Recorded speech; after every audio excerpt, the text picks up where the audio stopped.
That's what you gave it to me. Well, good morning, Mr. Manager. Morning, sir. We have two topics this morning. First of all, Misty Bruckner, who's the director of Wichita State Public Policy and Management Center, and LaShonda Garnes are here to talk us through the strategic planning process that they're going to be undertaking. And just for public record for that, we had decided last July, August, September that it was time to refresh and tweak the strategic plan, which we developed about 3 years ago. And then we have new commissioners now, and then I had a meeting in December with all the division heads in the organization, and there was kind of a consensus that we should maybe redo the strategic plan, make it more up to date. So that's what they are here to talk about today. And then the second topic is Mr. Spears was kind enough to defer his budget discussion from last Friday's workshop so that you guys could attend the governor's meeting, and he will present that today. So with that, we will let Misty get started. Thank you. Good morning, Misty. Thank you, commissioners, staff folks. Glad we're here. LaShonda and I are going to tag team this a little bit for you today and just walk you through kind of what process is, timeline, what to expect during the planning process. So first of all, thank you for this opportunity. We look forward to working with you. We had a chance to interview the commissioners and start this off, and just wanted to share kind of the effort that we want to do and kind of the big picture here. So first of all, we want to make sure that we're assessing the current environment and seeking input. So first part of any planning, to make sure you know where you are before you start planning on where you want to go. So that'll be our first step in this effort. We'll do that through a couple of different means, but a lot of conversations as well as seeking hard data out there to know what's going to be influencing the county in the few years.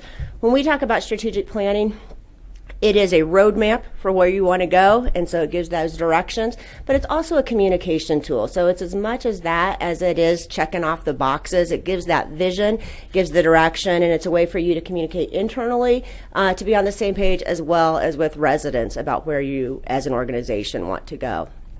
We'll be looking at vision and mission statements, values for how you want to conduct business and how you want to operate as an organization, and that vision you have, that aspiration for the future for your organization and for our community.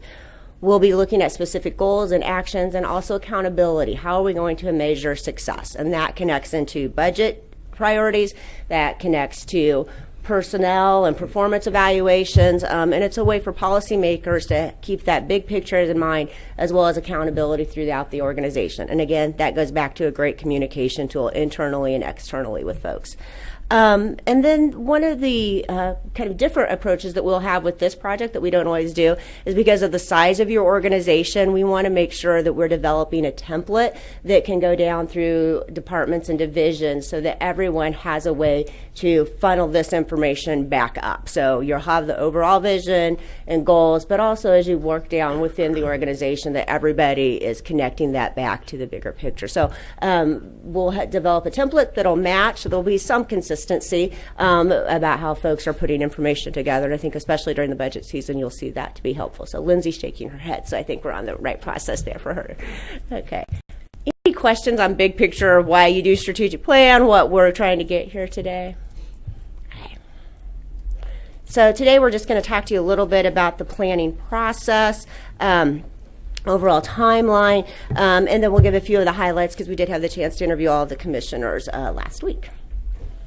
So we will be working with the leadership team of staff to work bi-weekly to make sure we're staying on target and coming together to move this forward. But we'll also be back to this team to give regular updates, and sometimes we'll need to be doing that in kind of a workshop environment because we're going to need input and directions from obviously the policymakers on some of these bigger issues. But we've been already meeting on that and with staff and getting that going. We have interviewed all the elected officials, and we're working on what we call an influencing factors report. So finance and budget have been really helpful with information they have provided, but we'll also be pulling in information on demographic trends we see coming from state and federal. We'll be using Project Wichita information because there was a huge survey and a lot of community input to help put together kind of that picture and overall packet of information about what we see happening outside and inside that will be influencing decision makers in the future. Good. LaShonda? So I'm going to walk you through kind of the process that we will deploy in getting the work completed. We will start off here in a couple days with kickoff meetings where we will be hosting sessions with the 5 work teams to talk about the mission, the vision, and the values, and to really start the conversation around how we build the strategic plan. We will work with 5 of the work teams, but we'll do something a little bit different with cultural arts so that we can be inclusive of their thoughts and feedback as well. We will then host 4 additional sessions, and those sessions will be broke out to talk about critical issues and goals first, then dive into the key performance indicators and strategies, and then we'll go into the plan development and reviewing the templates that will be used in each of the divisions so that we can make sure we have consistency, feedback, and buy-in in the process. So the reason we break it up is to make sure that we are bringing people along as we build the bigger plan, and that we have an opportunity to really touch each of the work teams so that they have input about what's happening in their shops as we build the bigger plan for Sedgwick County.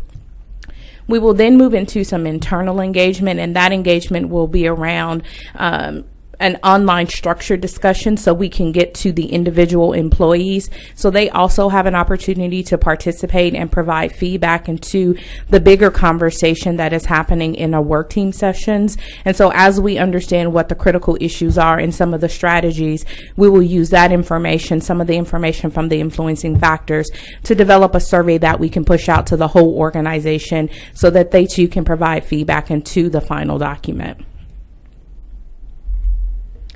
Following the development of the draft of the plan, we will then go out and do community engagement. And typically we try to do the engagement around the commissioner districts as one opportunity for the commissioners to hear feedback on what their constituents believe are important, to get some feedback to make sure we're on the right track on what our community sees as being valuable and what their perceptions are. And then we will host 5 additional meetings, and we will continue to talk about what that looks like and how we mold and shape that to make sure that we're hearing diverse perspectives, that we're touching all of the community and making sure those that are typically harder to get to, that we find some unique ways in connecting with them to make sure that we get a very broad approach and conversation happening around this strategic plan as we continue to change the direction for the county or leave it as it is.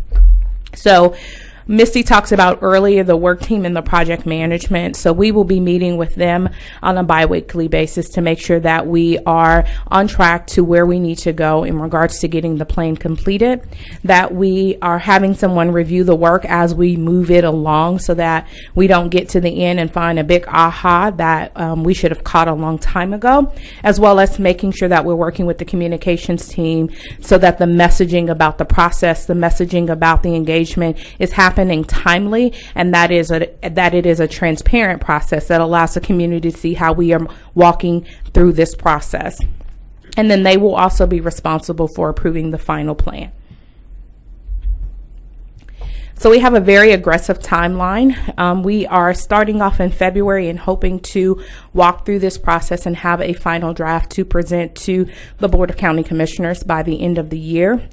Our influencing factors report will be done in March. We will start our internal engagement, and it'll go March through April. Our work teams will go March through July, and we will have our first draft in August, with community engagement happening in September and October for us to wrap up this plan November, end of December. But we hope to have the plan worked up and completed by the year end.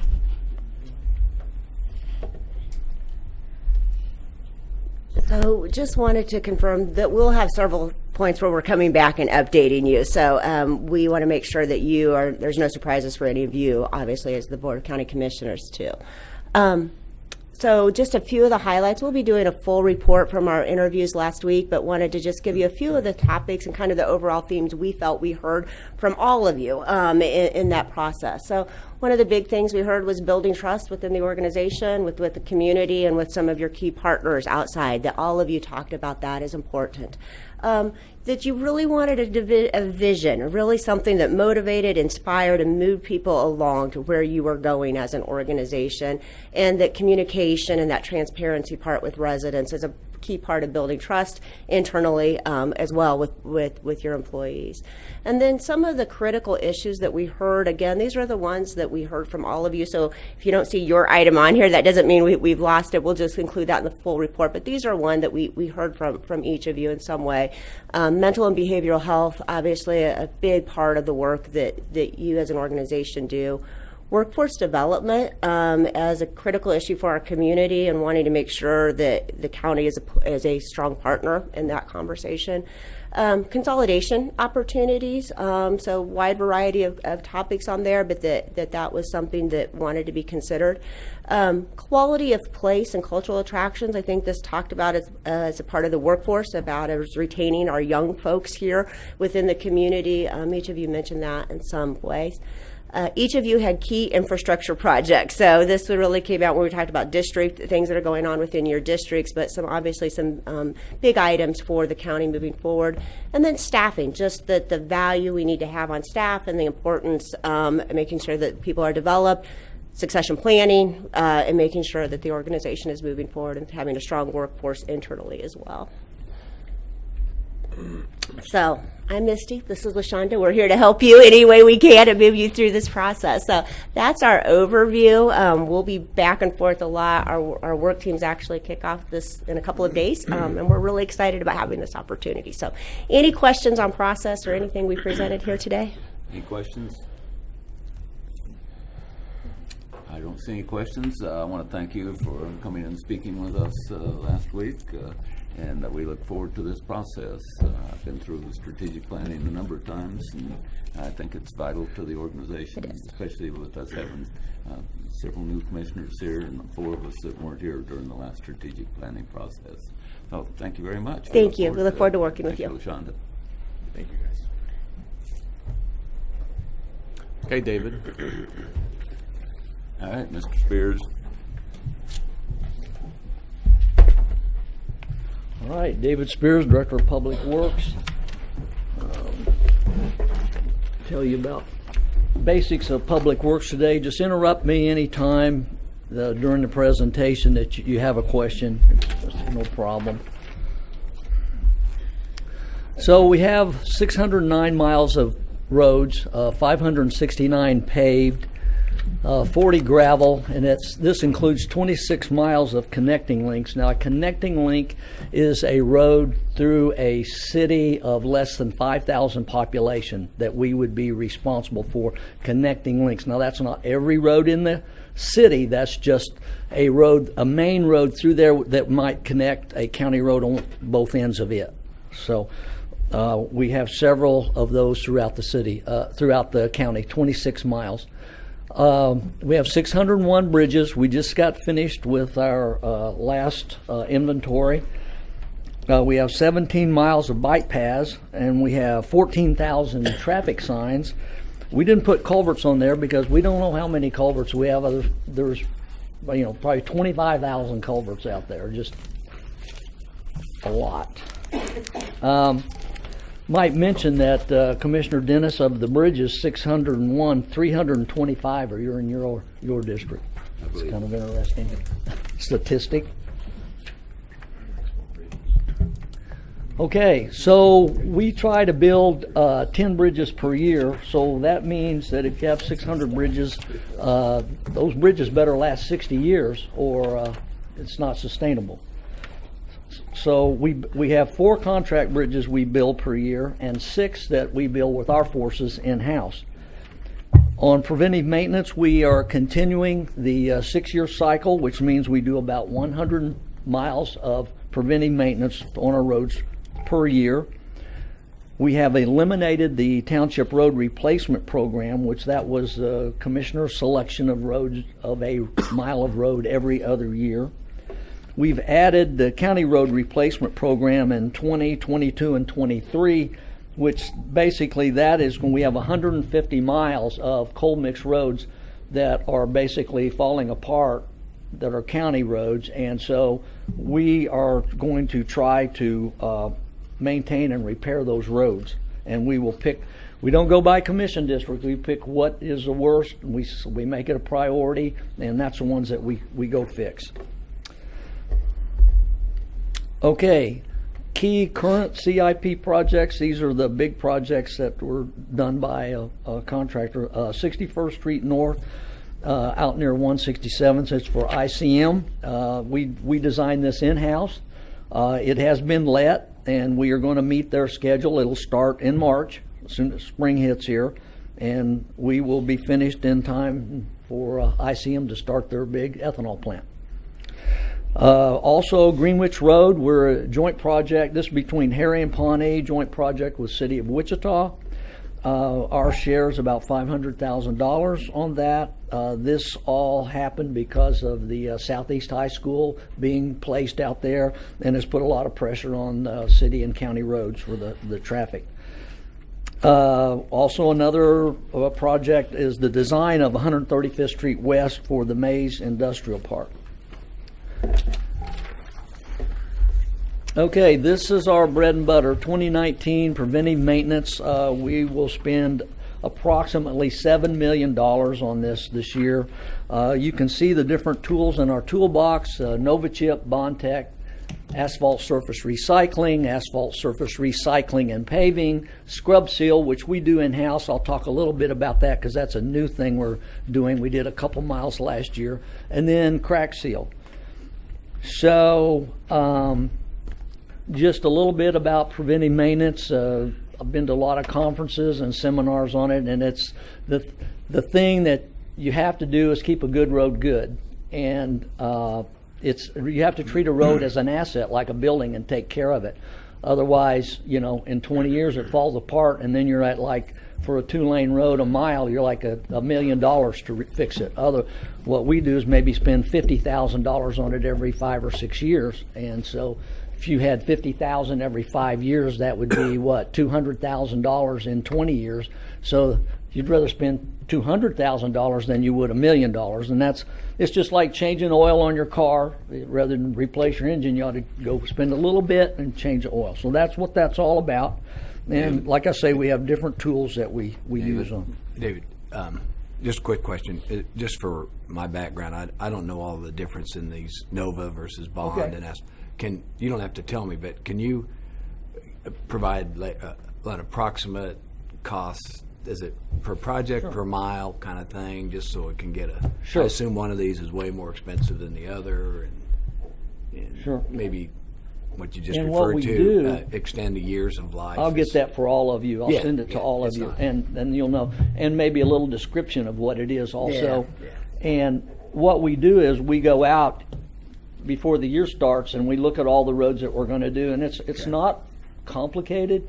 You look at the roads you did 5 or 6 years ago, and you make sure nothing's falls between the cracks, so to speak. We got a lot of crack filling too. But what we do is the different levels of maintenance that they need, and then we pick what is the tool that we want to use on it. Yeah, and you go by, I know with WAMPO, there's some standards for, so you're able to measure that and say this has hit a standard that it needs addressed. When we first started this many years ago, we did a PCR, pavement condition rating, on every single road, and that's what you're talking about. Yes, sir. And we did that in-house and then determined the priorities and started there. We really don't have to do that anymore because they're in great shape. We just have to make sure that the ones we did 5 years ago, that's the ones or 6 years ago, that's the ones we're looking at this time.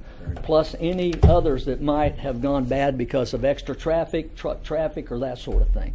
So we've got a lot of eyes out on our roads all the time. The field guys look at them, and we have office people, our inspectors look at them. So, yeah, I'll get that for you. I made a note here. I'll get that for everybody. Okay, a scrub seal. This is something new. We did a couple miles last year. We really like it. It's similar to a chip seal. We're going to do it with our folks.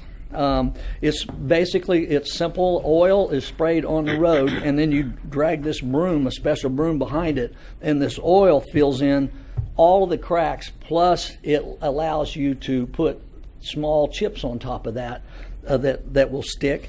and then they're rolled in to the road for adhesion, and then it's more expensive than a regular chip seal by about $5,000 per mile, but we don't have to do the crack filling then, so we're saving on the crack filling. And the best part about it, it eliminates the human error. You don't have a guy just going around filling a crack. The whole road is covered. It's really, we think, a good deal. This, I talked about it at the road show in December, but this is the machine, just the brooms that you set up, the broom that you set up to pull behind the oil distributor. Okay, here are the 4 bridges that we're going to do this year. Broadway between 117th and 125th. This is by contract. Hydraulic between 69th and 77th. 95th Street South over the Cowskin, that's just east of Broadway. And then 215th Street West between 13th and 21st North. These are the in-house bridges that we're going to do this year. Generally, we do smaller ones. We used to build timber bridges. We don't do that anymore. We repair our old timber bridges. But what we have now is precast boxes. They're made by McPherson Concrete Products. We have an inventory of those. We determine what size is needed at the location, depending on the drainage, and then we install that ourselves. The nice thing about that is you cut the road open, tear out the old structure, you put this back in, and sometimes we can be in and out of there in 2 weeks. So the worst part of it all is getting any right of way we might need, or getting you phone lines or whatever moved out of the way, and that's the only thing really that holds us up sometimes. So we have 6 we're doing. You see, we have 2 on deck in case something happens. We can't do 2 of the others. We got 2 ready. So there's never really any problem of finding bridges to do. The biennial bridge inspection, and we have to do that. That's a federal requirement. If you want to get federal funds, you have to do the biennial bridge inspection. We do that in-house. A lot of counties hire a consultant to do it, but we have qualified people who do that. It takes quite a long time to do 600 bridges, and we are finished with the last round. We expect the summary report in March. So you also know we do maintain, if it's a bridge, no matter if it's a county road or a township road, we maintain it. So they do not have the ability to maintain bridges, so that's by state statute. We are responsible for all bridges in the county that are in the unincorporated area. The bridge condition report. David, can I ask another question? Yes. So when you say it's eligible for federal funding, is that a special federal funding that comes to the county, or is that through WAMPO? It's not through WAMPO. It's funding that we get ourselves. That's for. So we apply. Counties. We apply and we get it. Do all counties apply mainly? Do all counties in Kansas apply? Yes, but a lot of counties don't have the funding like we do to do the match. Right. And so many times we get other counties' money besides our own because That's they can't. been pretty standard, ongoing for years. It varies. Okay. The amount varies. I mean, we have bridges that have gone from $7 million down to $50,000, and like we had the one down on hydraulic over the floodway, and it was very expensive. But we got federal funds for that. Is that your department that fills out the Yes. grant application? Yes. It goes through finance or just our department? We do it, but then everything we do then comes through the commission agenda, and it's all known. And any contracts we have with KDOT all come through here. Okay. And it's all in accordance with whatever's in the CIP. Okay. So I was getting down to that at the bottom. The bridge reports, that's what drives us for selecting the bridges that we're going to do, because from 0 to 100, with 100 being the best bridge and 0 being the worst, we had 41 bridges that were rated under 50 in 2017. Now we're going to get the next report in March. But that means any bridge under 50 you need to replace. So we got 41 right now we need to be replacing. But here we don't have the money to do it, so we do, we're hitting them best we can. The funny thing is, it seems like every time we do a report every 2 years, we still end up with 40 bridges. They're different bridges, but we still have 40 bridges. And so we're, I will say this, our average, now I don't know this off the top of my head exactly, but our average sufficiency rating, we're over 80 as an average for all the 600. So that's pretty good.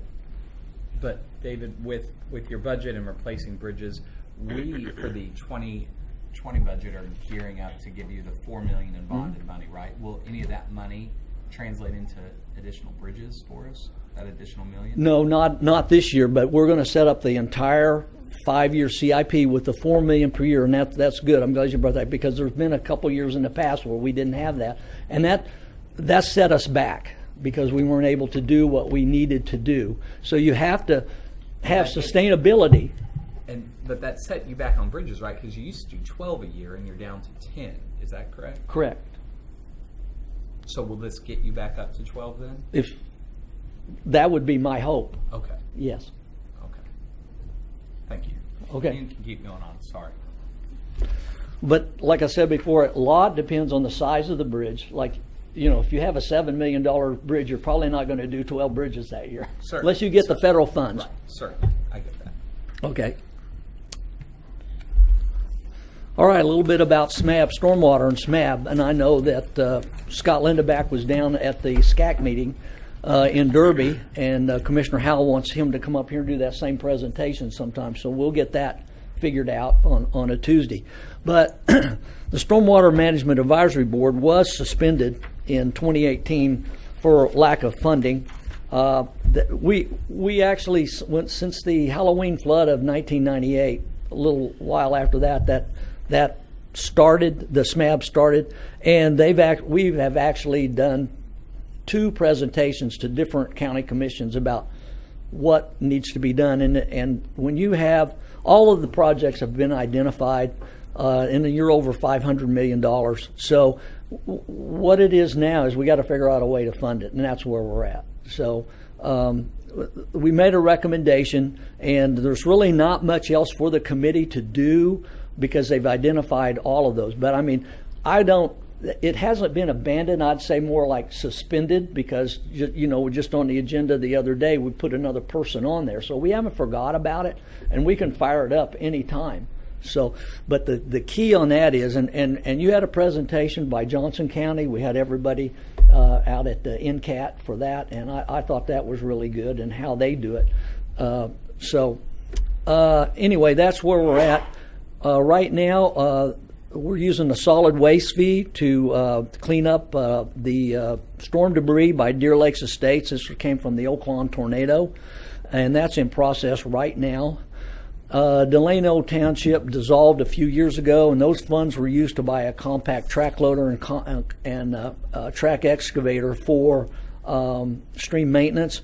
And our stream maintenance, you get a lot of bang for the buck from those guys. And we've got an extra crew now, thanks to the commission giving us a couple extra people, and it's a real effective way to deal with drainage.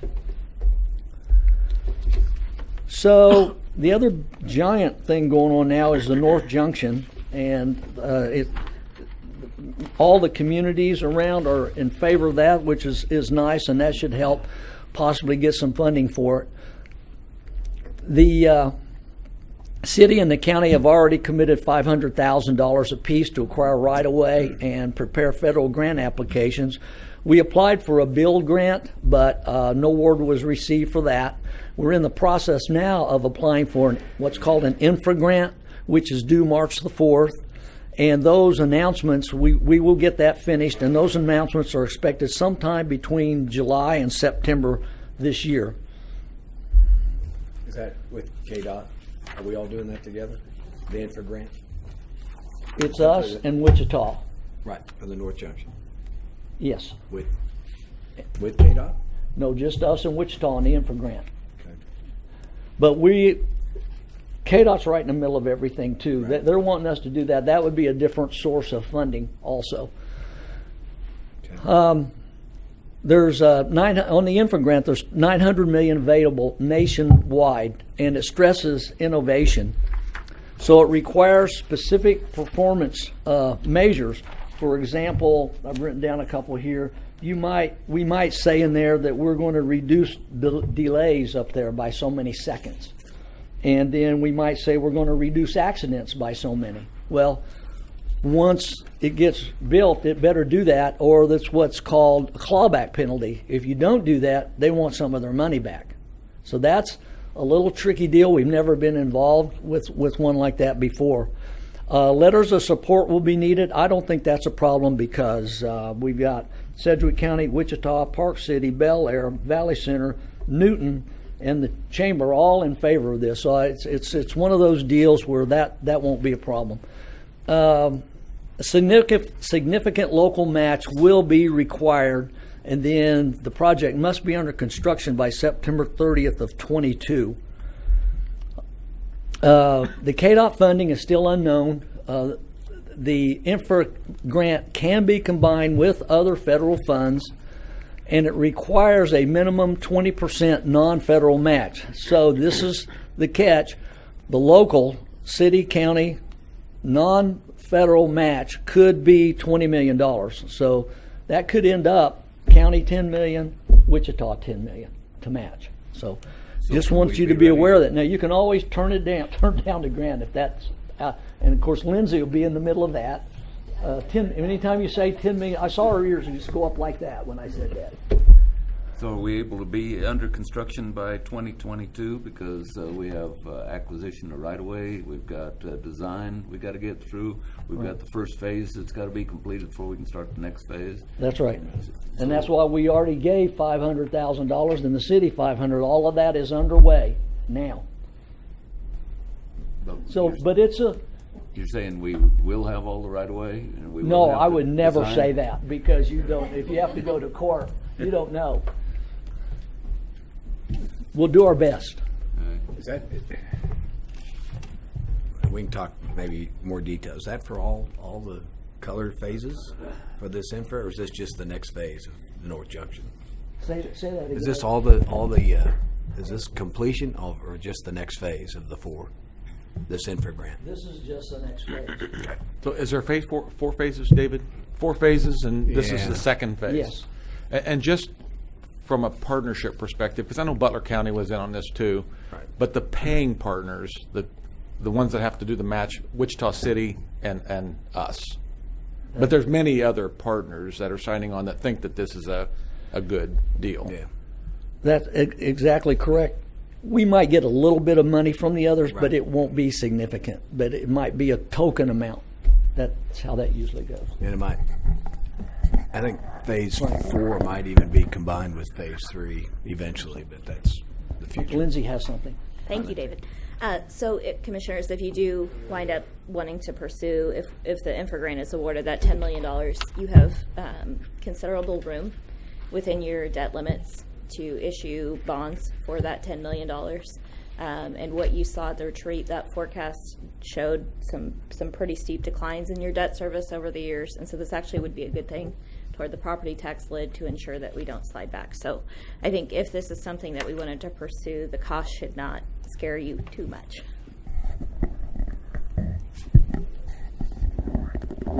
Of course, we're all hoping for a new highway program with KDOT too, and perhaps that could assist as well. So that's an unknown, another unknown. So a lot of balls juggling, seems like. And that's just the map. I've given all of you one of those. That's everything we're going to do this year, and that completes the presentation. So I know I'm like. no, you can't see that. That's by design.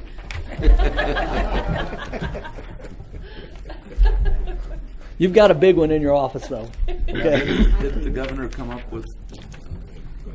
Didn't the governor just say that the state was going to start doing some projects, but we didn't get any of them? True. No, the ones that they're going to do are the ones that were in the last T-Works highway program that they did not get done because of the money But that none of them were on. none of them are ours. No. There was some. The one we got was 235 in Kellogg, and then out at Kellogg and Webb. None of them were ours because we had so many others that were front loaded into T-Works, right?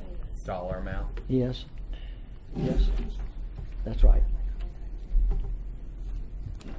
You like this map? Yeah, it's great.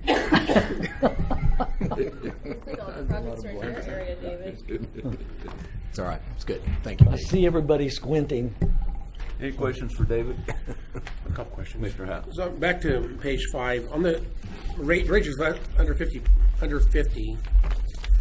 sufficiency rating, are they considered to be concerning in terms of safety in any way because of their? You mean like sufficiency? going to fall down? I mean, does the public need to be? Do we need to reduce the GVW on those bridges? That's what we. I was just going to say that's what we do.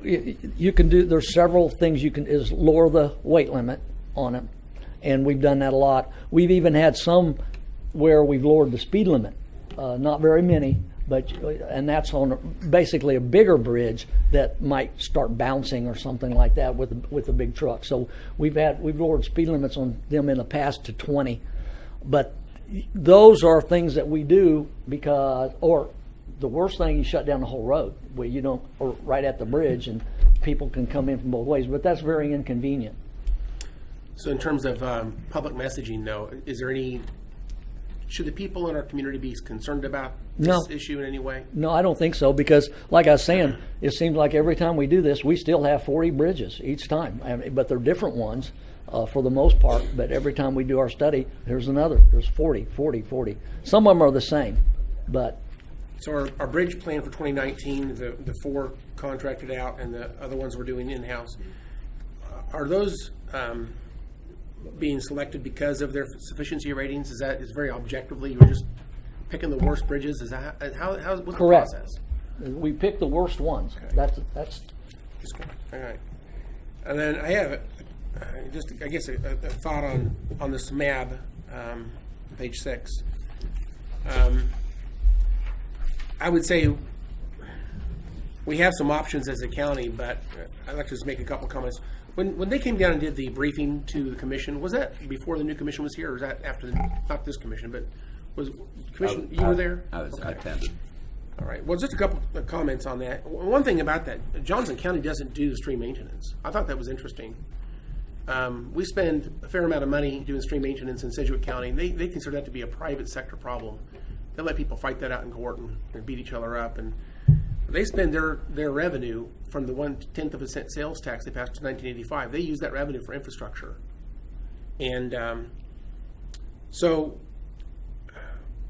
first of all, I like to commend Sedgwick County for doing a good job on stream maintenance, and you guys do a great job. And I think that there's a long list that continues to build of places that we focus on. But I think our process and practice of taking care of that for the people is something that people do appreciate, and I think it is making a difference. But back to the issue of 0.1% sales tax, that was proposed a few years ago, I think maybe 4 years ago now, as a legislative discussion, and it got quickly eliminated by the commission. But I am not against the idea of a 0.1% sales tax as long as it's voter approved, and I think the commission ought to know that's an option. I think the reason the SMAB dropped this is I think that Wichita came out pretty much opposed to the idea, and so without Wichita support, we were not able to move forward. And I'd just like to know, do we have any hope of revisiting this discussion and maybe finding out whether or not there's new city council members, we have new county commissioners? Is this a discussion we have to have about whether we want to have fresh discussion about a 0.1% sales tax that would be voter approved for the purposes of generating about $10 million a year to start biting this elephant, a $500 million problem? So I guess I'd bring that for discussion, first of all. We have new people across the street in here. And Commissioner Howell's right. We did bring it up to the city a couple years ago now on the possibility of a tenth of a cent sales tax. And at that point, the city of Wichita was not in favor of it. And they're kind of the big dog in the room when we're talking about this. Right. So we can readdress it with them. I'm not sure until they decide to make a decision on Century 2 on what they're going to do there, whether they're going to be ready to talk about this. Well, as you have those discussions, I know they have a stormwater fee that they just increased a while back, and they do generate some revenue, that they do take care of some things within the city. This was intended to be I think the intent of this proposal was to be a matched fund program where the cities would put their projects up for consideration. They would be weighted and judged, and if they were qualified at the top of the list, biggest bang for the buck, they would be offered money out of SMAB as long as there was matched funds, which could be cash funded or bonded projects from those cities. But this would be a way to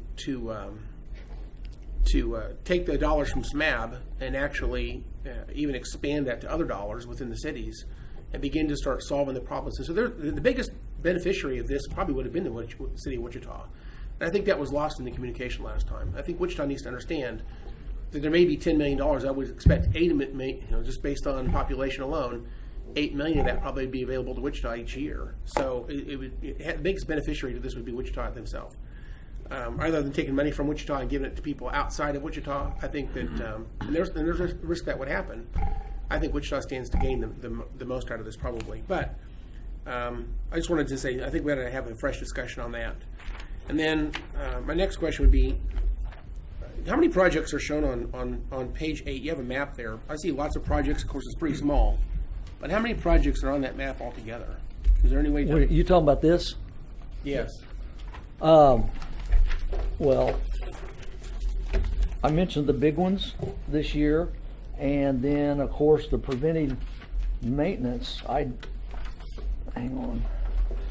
On the preventive maintenance, like Nova Chip, 66 miles, Bondtech, 11 miles, asphalt surface recycling, 5 miles, asphalt surface recycling and paving, 7, scrub seal, 18. That's what's shown on the map right here. That's what the map is representing here. That's part of it, Okay. and then it has the big projects on it too. Yeah, there's I'm sorry, you have this map in your office though, but Okay. up there in the upper left says what each color represents. And then the final question would be this: how do we initiate projects? So we talked about the North Junction. And I think we're all on board on that. It sounds like we've had a lot of synergy, City of Wichita and Sedgwick County, supporting North Junction. But how do we initiate projects that we think might have some relevancy? Probably requires a study. How do we initiate those projects in terms of getting them? Well, it depends on the site. If this is a giant project like you have mentioned to me before, like K-15, 47th Railroad, that has to go through WAMPO. That is huge. That's like down at 95th Street, that study that we had through there. Well, rather than having a commissioner lead that discussion at WAMPO, shouldn't the county itself have a position that we, as a board, think this is important? We should talk to WAMPO as a consolidated message. Yes, I would think it would be a board decision. Okay. On a huge one. Now, the smaller ones, you tell us at Public Works, then we look at it about, seeing about putting it in the CIP. Lindsay, and they tell us the budget for each year, and then we put the projects to fit the budget.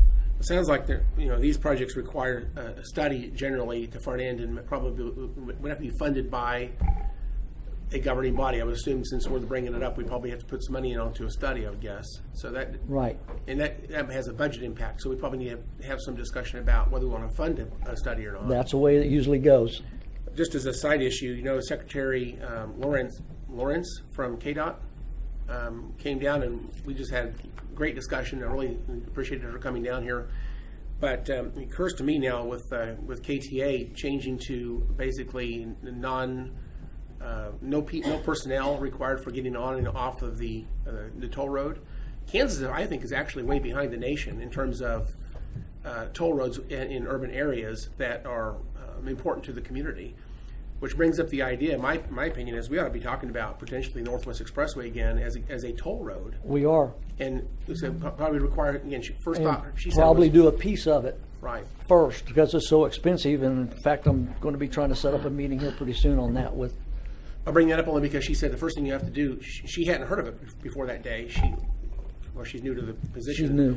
But she said the first thing would have to happen is you guys need to probably put some money up for a study. So I bring it up only here to say that if we're going to go down that path for a discussion, we probably ought to have some money for a study set aside, possibly some money this year, and if it's going to require several years' worth, get the process started by getting that money set aside in our budget for a study.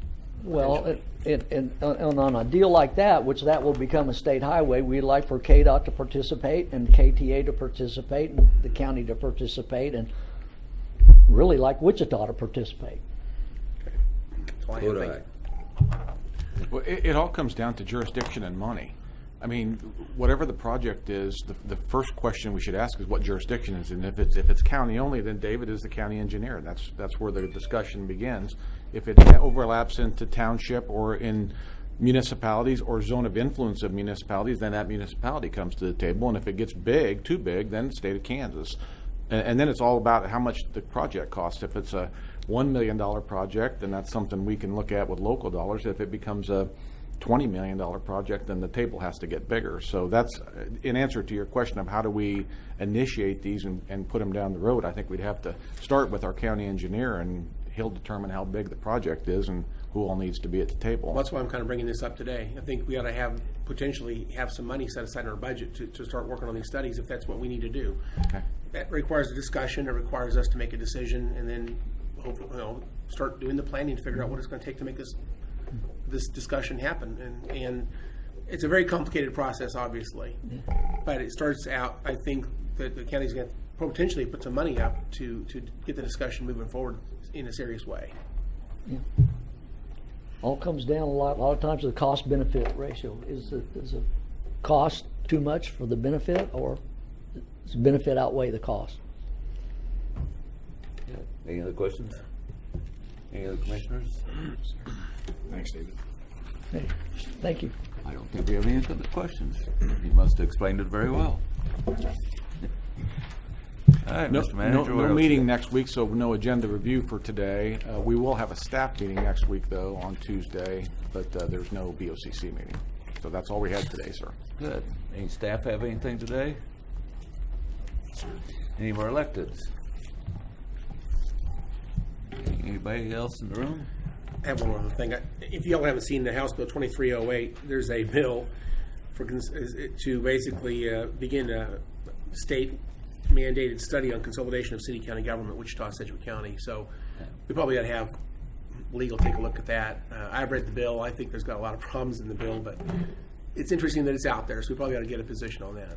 Yeah. And by the way, there is 2 hearings tomorrow on 2 of our bills. Actually, one of our bills. House Bill 2238 has a hearing tomorrow at 9 o'clock. We have 2 bills that are being heard tomorrow. Yes. One is the elections bill and one's the abatement bill. Both those will be heard tomorrow. We have staff And we've going got around. people up there to Yeah. testify on each of those bills. All right, thank you. Minor clarification, the election bill is actually another election bill, but our lobbyist is trying to get the language from our bill inserted into that bill. Good. So that's going to be in the Senate. And we are sending staff up today to beat the storm, so that then they'll spend the night to testify in the morning and then come back. Good. And I understand Chris Labor's going up, Yes. Tabitha's going up. Yes. We've got Justin going up, so we do have several people going to be testifying, and Jason is going to be testifying for us also. Anything else? Very good. Let's go to work.